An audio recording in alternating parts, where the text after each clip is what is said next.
Oh my gosh, no cap. I've filmed this video a million times. I'm not gonna say how many times because this is kind of embarrassing. But we're gonna get it this time. You know why? Because we are. What's poppin'? It's your girl, Melly B, in the building.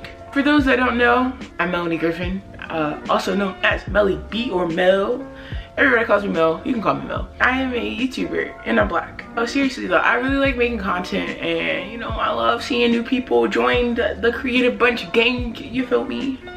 You should definitely hit that subscribe button wherever it is. I feel like it's down there somewhere. You know, just press it, and then right next to it there should be like a little bell, just so you're notified whenever I post and you want to watch. That'd be great. All right, so we're gonna just start this video. All right, so today I've decided that we're talking about some of my favorite movies. So being a media studies major, I am always asked the question, what is your favorite movie? I don't have one, and I genuinely can't choose from it just because there are so many aspects that go into what makes a movie great, and then also what I like the most about it. Like, you know, it has to also, like, you know, the costume designing, the lighting, the setting, the storyline of it. There's a lot. I don't know. I'm looking at it from multiple lenses. Like, I just can't pick one. It's impossible. I know. I'm gonna call this my favorite movies of all time, but telling you the truth, these are honestly just movies I've seen 5 or 6 times in my life. And I'm not joking. Like, literally, I've seen these probably even more than I think. All right, so the first movie is Avengers Endgame, and if you don't know what that is, where have you been all your life? Basically, Avengers Endgame is the 4th installment of the Avengers series. Basically, I'm gonna be real, I'm gonna spoil this movie. Well, a little part. I'm not gonna spoil the whole thing because I hate full spoilers. So basically, the movie begins off, first of all, the ending of the last movie was basically there's this villain named Thanos, and the Avengers were trying to defeat him. He basically wiped out half the entire population of the universe, not just our world, not just any random world, but the entire universe. Basically, it starts off with Tony Stark, also known as Iron Man. He was still in space, and they were running low on oxygen, and he was saved and brought back to Earth, and basically they had some big argument, and a 5-year jump happened. During this situation, they called it the blip. There were people that they lost their family and their friends, they lost co-workers, they lost a lot of people, but they think they found a way to save everyone, and that includes the people that were blipped. And you know, yeah, that's basically, I'm not gonna ruin how it all ends out because, you know,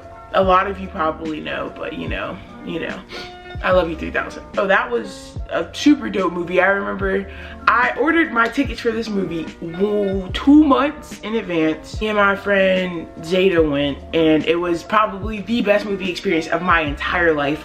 First of all, I love going to movies, so that's one. Then 2, I love people in the movies that like love what's happening and have the same reactions as me. And the one thing about Marvel heads that I love is like, they will scream out and they're what you're thinking, and it's like, bro, same. And it was an epic night, and I had super fun. So the next film that I love, I've been watching this film since I was about out the womb, no joke. It came out in 1978, and it's called The Wiz. And if, for those that don't know what The Wiz is, I guarantee you're not black. Seriously, even some black people don't know this movie. This is actually just the Black Wizard of Oz, pretty much. It was such a great film. There was, you know, iconic people like Diana Ross, Michael Jackson, Ted Ross, Nipsey Russell. Like, bro, they were just the gang. I love that movie so much. It's basically a black musical version of The Wizard of Oz. You know the story. Hopefully you know the story of The Wizard of Oz. You know, Dorothy and Toto, you know, Oz, like, you know the story. I used to probably watch this movie every other day for the most part. Like, I can literally, that movie and Shrek, I can mimic it word from word. I could tell you, like, literally just tell you a scene and start and go at it. Like, I'm not gonna do it right now, but I literally can though. if I wanted to. It's such a great movie. The music, bro, first of all, Quincy Jones did the thing up there, bro. The music, all the music is hard. I listen to the score list all the time. It just gives me like nostalgic childhood memories, bro. That's like my favorite musical, not gonna lie. I'm not really too much into many musicals, but I love that one. The next one is The Breakfast Club. And what I like about The Breakfast Club was, well, first of all, I hated The Breakfast Club when I first watched it.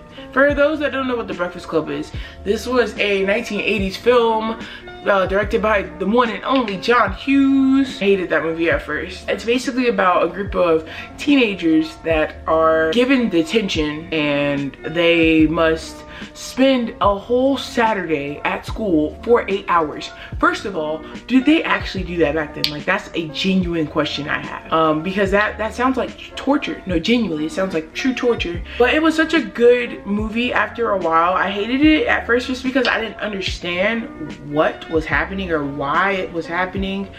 And then I realized maybe that symbolizes teenagers. Like, at the time they don't know what's really happening, like just going on pretty much. And that's my take on it. It could be wrong, but yeah, there's just a lot happening in this. And I think the thing that like really intrigued me after I kept watching it was the fact that this was like probably one of the first movies that I recognized. Usually, like, you know, movies, there's like a bigger timeline to it, like, you know, whether it takes course in a couple days or a couple weeks or a couple months or even years. But this was the first movie I really recognized taking place in one day, and then 8 hours of one day. And they didn't use too many sets, like, because it was one day, they didn't have to have too much costume design changing like going on, you know what I'm saying? I don't know, I found that really interesting, and I think that also helped me realize that I really want to do film because I pay attention to like details like that a lot. That was like a cool film to me though. The last one is Beyond the Lights. And for those that don't remember, I promise you probably don't remember this movie, but that movie came out my freshman year in high school, so 2014. That was a minute ago. That was 6 years ago. That was 6 years ago. It was such a good movie. I love that movie so much. It's basically about this pop star who is she was dealing with like suicide, and she was about to jump off of a ledge. And you know, this police officer like saves her. Anyways, it's like a elongated love story, but that's not the reason why I love the story. I think what I loved about the story so much was, and the whole thing, like, this was the first film I'd ever watched that like really acknowledged like depression as like a serious thing. Just because like it's always been like so joked about, like, oh, I got a depression, like, oh, I have depression. Like, people do that all the time, and that was like the first time I'd ever seen like a real story about depression and how she got better from it. So like, and how she just found herself in that. And I think because like when I was 14 and stuff, like I was really trying to like really find myself, and I wasn't necessarily depressed at the time, but it was just like finding myself was probably one of my most important things at the time. So it was a really cool story. And Gugu, I can't say her name and I don't want to butcher it, but I'm gonna put up a picture. This woman right here, she's so gorgeous. I love her so much. She is amazing. She portrayed her role so well. Oh my gosh, and Nate Parker was so great. It was such a good film. It was beautiful. It feels, yes. Yeah, that is the end of this video. I gotta edit this and post it by today because it's the day I'm supposed to post it. If you guys liked it, definitely give it a thumbs up. Let me know how you feel in the comments, guys. Let me know what you want to see. I love taking new video ideas because I need some stuff to do that y'all want to see, you feel me? Yeah, if you guys want to follow me on Instagram or Twitter, you know, they're right here popping up.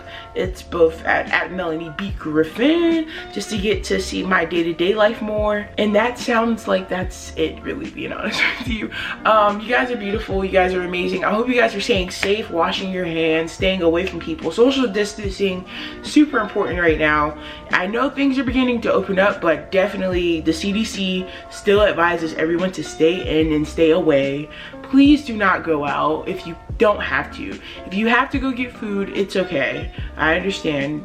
Just stay safe, stay well, and stay beautiful. So I hope you guys are having a great, amazing, wonderful, fantastic day.